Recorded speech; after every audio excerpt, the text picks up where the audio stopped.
Hello guys, आपके अपने channel short trick school में आपका वेलकम।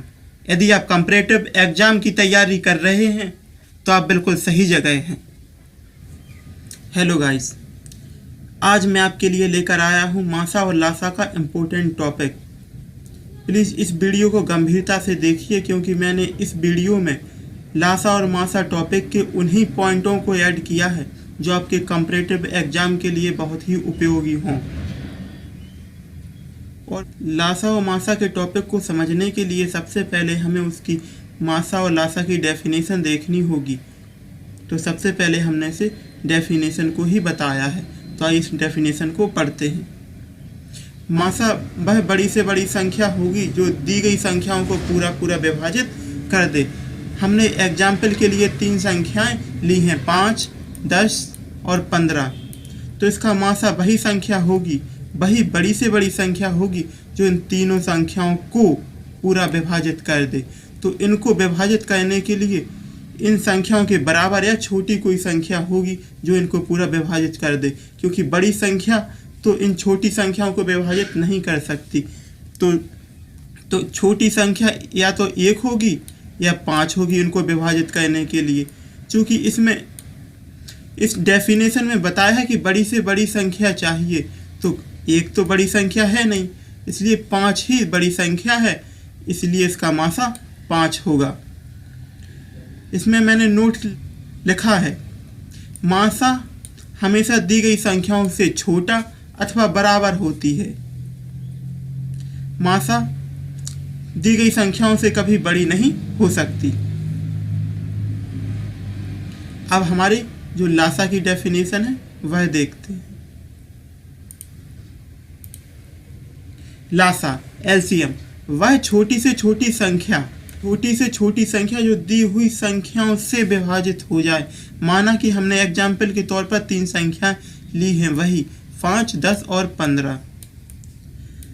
तो जब इनसे विभाजित होनी है कोई संख्या, तो छोटी संख्या यानी मान लीजिए यदि कोई संख्या 5 ले ली, तो 5 15 से तो विभाजित होगी नहीं, कोई बड़ी संख्या ही होगी जो इन तीनों से विभाजित होगी। तो बड़ी संख्या हमारी 30 होगी जो इन तीनों संख्याओं से पूरी पूरी विभाजित हो जाएगी। क्योंकि हमारी डेफिनेशन में दी है छोटी से छोटी संख्या, तो होने को तो इसमें से 60 भी विभाजित हो रही है, परंतु हमें छोटी से छोटी संख्या लेनी है, इसलिए छोटी से छोटी संख्या हमारी 30 ही होगी। इसमें हमने एक नोट भी लिखा है कि लासा हमेशा दी गई संख्याओं से बड़ा होता है। अब इसके बाद हमारा नेक्स्ट पॉइंट है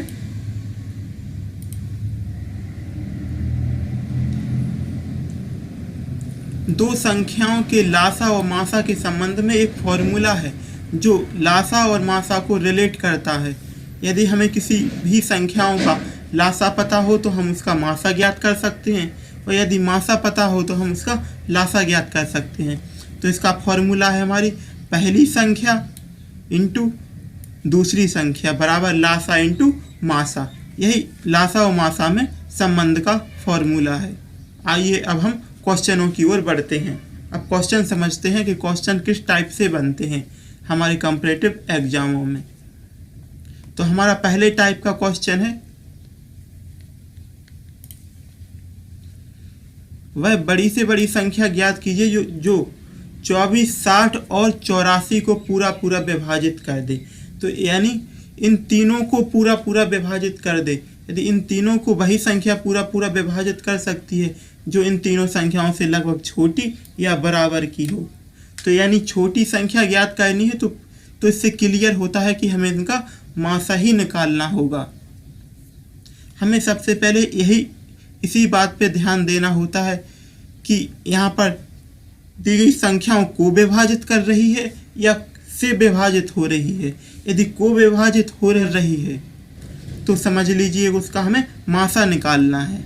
यदि से विभाजित हो रही है तो समझ लीजिए हमें उसे लासा निकालना है। तो यहाँ पर क्या है, 24, 60 तथा 84 को विभाजित कर रही है, तो समझ लीजिए हमें इसका मासा ही निकालना है। तो मासा निकालने की 2 विधि हैं। सबसे पहले हम इसमें आपको भाग विधि बताते हैं। तो भाग विधि में हमें 3 संख्याओं का मासा निकालना है। तो सबसे पहले हम छोटी संख्या का किसी भी दूसरी संख्या में भाग देते हैं, किसी भी दूसरी संख्या में भाग देते हैं। यानी हमने 24 का 60 में अब डिवाइडेशन किया, भाग दिया, तो 24 दूना 48, शेष बचे हमारे 12। अब जो शेष बचता है उसका डिवाइडेशन किसी तीसरी संख्या में करना होता है, जिसमें अभी हमने डिवाइडेशन नहीं किया। तो यानी हमने 84 में नहीं किया था, तो अब 12 का डिवाइडेशन 84 में भी कर देते हैं। तो 84, तो कुछ नहीं बचा। जो लास्ट वाला डिवाइडेशन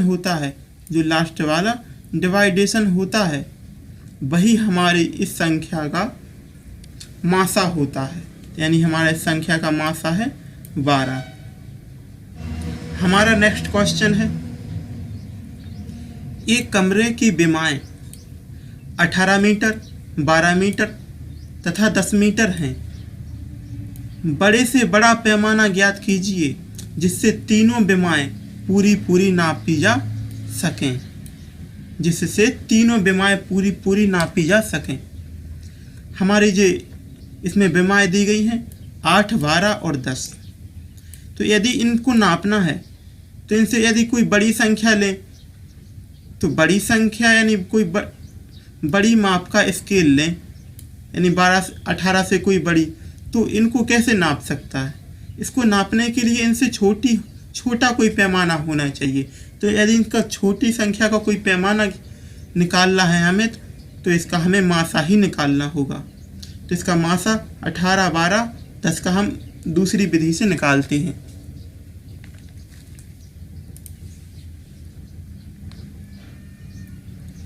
सबसे पहले हम इसमें 2 का डिवाइडेशन देते हैं। 2 नाम 18, 2 6 12, 2 5 10। अब इसके बाद किसी भी संख्या का इन तीनों संख्या में डिवाइड नहीं जा रहा। इसमें हमें ध्यान रखना होता है कि जिस संख्या का हम डिवाइडेशन कर रहे हैं, जिस संख्या से हम भाग दे रहे हैं, वह तीनों में उसका भाग जाना चाहिए। यदि तीनों में से किसी एक में भी भाग नहीं जा रहा तो इसका डिवाइडेशन फिर हम नहीं करते हैं। तो एक बार ही गया इसका भाग, तो इसका मासा हमें 2 प्राप्त हो गया। इसके बाद जो हमारा नेक्स्ट टाइप का क्वेश्चन है वह पढ़ते हैं। वह बड़ी से बड़ी संख्या ज्ञात कीजिए जिससे 134, 159 और 184 में भाग देने पर प्रत्येक दशा में 9 शेष बचे। तो अब ये तो क्लियर हो गया कि इन संख्याओं में भाग देना है तो निश्चित रूप से कोई छोटी संख्या ही होगी अथवा इसके बराबर की संख्या होगी। लेकिन इसमें बताया कि यदि हम मासा से भाग देते हैं किसी भी संख्याओं में, उन संख्याओं के मासा से भाग देते हैं उन्हीं संख्याओं में, तो शेष बिल्कुल भी नहीं बचता है। परंतु इस सवाल में दिया गया है कि 9 शेष बचे, तो ऐसी संख्या हमें ज्ञात करनी है। तो सबसे पहले हम इन संख्याओं में से क्या करते हैं, 9 को हटा देते हैं। यदि हम इन संख्याओं में से 9 को हटा देते हैं तो जो संख्याएं हमें प्राप्त होती हैं, यदि हम उनका मासा निकालें तो वह जो 9 घटाने पर जो संख्या बनी है उनको तो पूरा विभाजित कर देगी, परंतु जिनमें 9 नहीं घटाया है यदि उनमें भाग देते हैं तो अवश्य ही हमारा 9 शेष बचेगा। तो इसी प्रकार से हम उन संख्याओं में से 9 घटा के जो संख्याएं बनती हैं उनका मासा निकाल लेते हैं। तो उनका मासा निकालते हैं तो सबसे पहले उन संख्याओं में हम 5 का डिवाइडेशन करते हैं। इसके बाद 5 का डिवाइडेशन करते हैं तो 5 का 125 में करते हैं तो 25 बार जाता है। 5 का फिर 150 में करते हैं तो 30 बार जाता है। फिर 5 का 175 में करते हैं तो 35 बार जाता है। इसके बाद भी इन तीनों संख्याओं में 5 का डिवाइडेशन फिर से जा रहा है, तो हम फिर से डिवाइड करते हैं। तो 5 का फिर से 25 में डिवाइड करते हैं तो 5 बार जाता है, और 30 में करते हैं तो 6 बार जाता है, और 35 में करते हैं तो 5 बार जाता है, 7 बार जाएगा। गलती से लग गया यहाँ पर। तो इसका जो मासा निकला है वह 5 × 5, इसका मल्टीपल करेंगे तो 25 25 इसका आंसर निकल आया। इसके बाद हम नेक्स्ट क्वेश्चन देखते हैं।